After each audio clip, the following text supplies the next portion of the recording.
আলাইকুম, welcome back to my channel. সবাই কেমন আছেন? আশা করছি ভালো আছেন। তো আজকে আমি আবারও হাজির হয়ে গেছি নতুন একটা রেসিপি নিয়ে। আজকে আমি যারা উচ্ছে খেতে পছন্দ করেন না তাদের জন্য আজকে রেসিপিটা। এভাবে যদি উচ্ছে রান্না করে দেন তাহলে কিন্তু ছোট থেকে বড় সকলেই কিন্তু খুবই পছন্দ করবে। আর মাছ মাংস ছেড়ে কিন্তু এই উচ্ছে দিয়েই ভাত খাবে পেট ভরে। তো চলুন বন্ধুরা, কিভাবে আজকের রেসিপিটা আমি বানাচ্ছি। প্রথমে আমি একটা কড়াই চাপিয়ে দিয়েছি চুলোয়, আর কড়াইটাকে খুব ভালো করে গরম করে নিয়েছি। এই পর্যায়ে দিয়ে দিচ্ছি সরষের তেল। আপনারা চাইলে এখানে সাদা তেলও ব্যবহার করতে পারেন। তো সরষের তেলটা দিলে কি হয়, একটু স্বাদটা বেশি লাগে।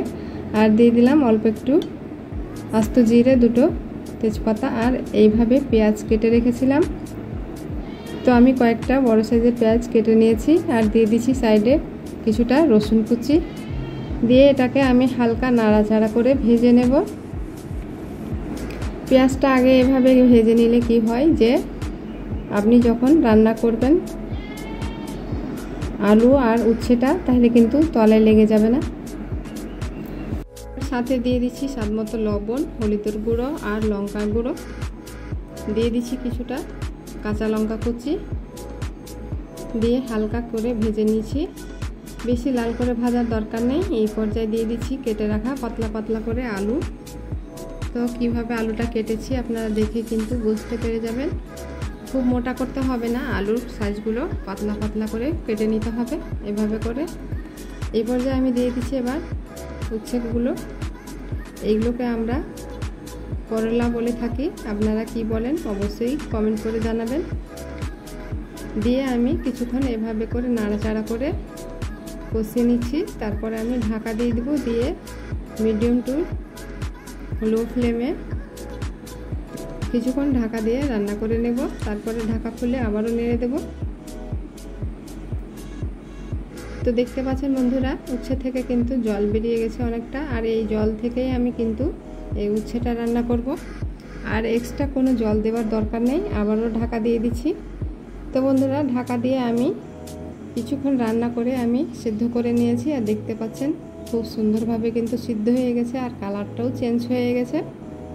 এই পর্যায়ে আর আমি ঢাকা দেব না, এভাবে করে লো টু মিডিয়ামে আঁচটা রেখে আমি কিছুক্ষণ আরও ভেজে নেব।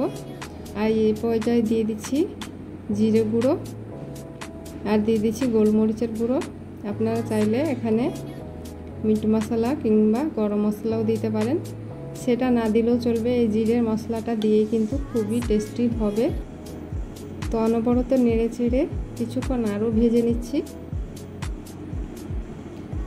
একদম লালচে হয়ে যাবে কালারটা, তখন কিন্তু নামিয়ে নেবেন।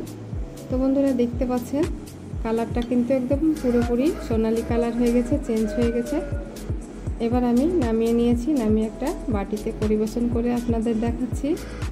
তো দেখতেই কীরকম লোভনীয় লাগছে বন্ধুরা। মাছ মাংস ছেড়ে কিন্তু এই সবজি দিয়ে অনায়াসে পেট ভরে ভাত খাবেন।